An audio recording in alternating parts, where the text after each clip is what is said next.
13.1 का question number 9। सबसे पहले यहाँ आप लोग चित्र देख रहे हैं, ये बेलन बना है और बेलन के अंदर क्या बनाया गया है?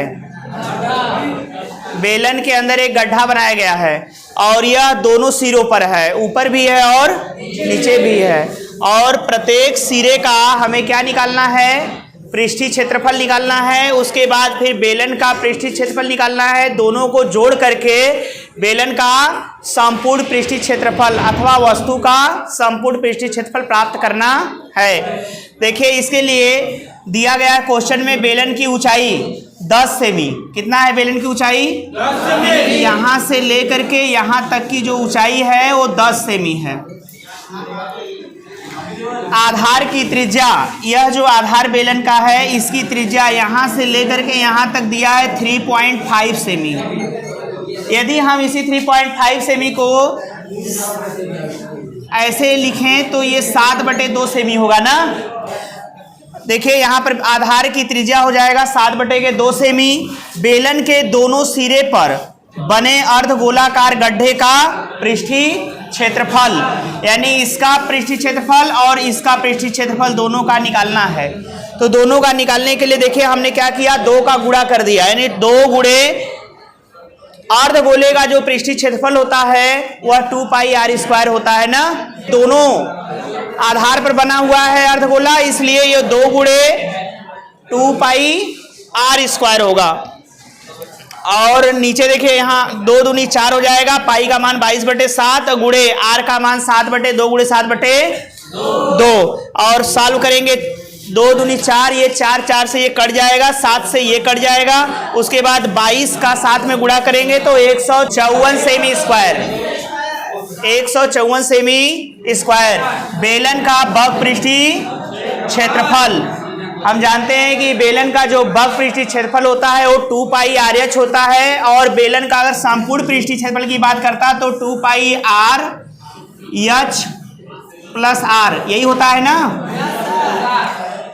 चूंकि हम इन खोदे गए गड्ढों का पृष्ठीय क्षेत्रफल निकाले हैं तो ये हमें संपूर्ण पृष्ठ निकालने की आवश्यकता नहीं है, केवल बग पृष्ठ ही निकालने की आवश्यकता है ना। ये है आपका 2πrh और ये 2 × पाई का मान 22/7 गुणे r का मान 7/2 गुणे 10। यह ऊंचाई कितना है? बेलन की ऊंचाई 10 है। अब देखिए 7 से 7 कट गया है, फिर 2 से 2 कट जाएगा और ये हो जाएगा 22 गुणे 10 और इसको हल करेंगे तो 22×10 में 220 सेमी स्क्वायर ना। वस्तु का संपूर्ण पृष्ठीय क्षेत्रफल की बात करें तो पहले जो आया था 154 सेमी स्क्वायर दोनों गड्ढों का क्षेत्रफल, और ये बेलन का बग पृष्ठीय क्षेत्रफल दोनों जोड़ दिया जाएगा। 154 + 220 कितना आ जाएगा? 374 सेमी स्क्वायर आ गया। इस प्रकार से बेलन का संपूर्ण पृष्ठ अथवा वस्तु का संपूर्ण पृष्ठ 374 सेमी स्क्वायर ना। ये आपका आंसर है। अब हम लोग चलते हैं अगले क्वेश्चन पर, ठीक है। 13.1 का ना, 13.1 का सबसे पहले इसमें कहा गया था क्वेश्चन में बच्चों की बेलन के ठीक ऊपर एक शंकु बना दिया और इस प्रकार से एक तंबू बन गया है। बेलन की ऊंचाई 2.1 मीटर है और बेलन की जो व्यास है, बेलन का जो व्यास है वो कितना है? 4 मीटर है। तो हमें यहाँ से चित्र से आप समझ सकते हैं कि बेलन के ऊपर शंकु बनाया गया है, इसलिए इस शंकु के आधार का जो व्यास है बेलन के व्यास से क्या होगा? बराबर होगा, यानी ये भी 4 मीटर का होगा। यहाँ से त्रिज्या निकाल लिया मैंने 4/2 मीटर, यानी ये हो जाएगा 2 मीटर, ठीक है ना।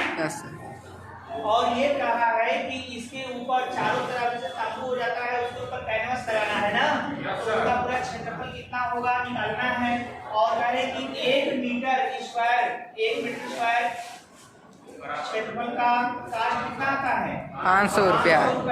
तो हम पहले ये निकाल लें कि इसके ऊपर तंबू के ऊपर कितना कैनवस जरूरत होगा और जितना क्षेत्रफल आएगा उस कैनवस का उसका भी उसमें 5 से क्या कर देंगे? पूरा कर देंगे, निकल जाएगा।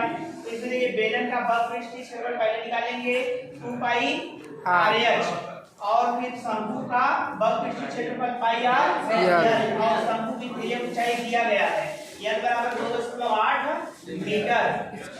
अब देखिए यहाँ से तंबू को बनाने में लगे कैनवस का क्षेत्रफल इन दोनों के जोड़ दिया जाएगा, मतलब 2 पाई RH को और पाई RL यानी शंकु के दोनों के पृष्ठीय क्षेत्रफलों को हम जोड़ देंगे और उसको हल करेंगे इसी मान को रख करके ना। तो 2 पूरे यहाँ पाई का मान पाई के साथ और ये R है ना, तो त्रिज्या बेलन की त्रिज्या कितना है 2 मीटर है और यह ऊंचाई बेलन का 2.1 मीटर है।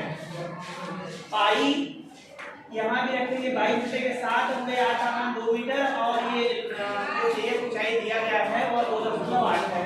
अब इसको आप सॉल्व कर दीजिए, आपको मिल जाएगा कैनवस का क्षेत्रफल 44 मीटर स्क्वायर और 44 मीटर स्क्वायर में 1 मीटर स्क्वायर की लागत का गुणा कर देंगे 500 का, तो हमें मिल जाएगा कि पूरे तंबू को बनाने में कितने मीटर स्क्वायर क्षेत्रफल का लागत आएगा ना।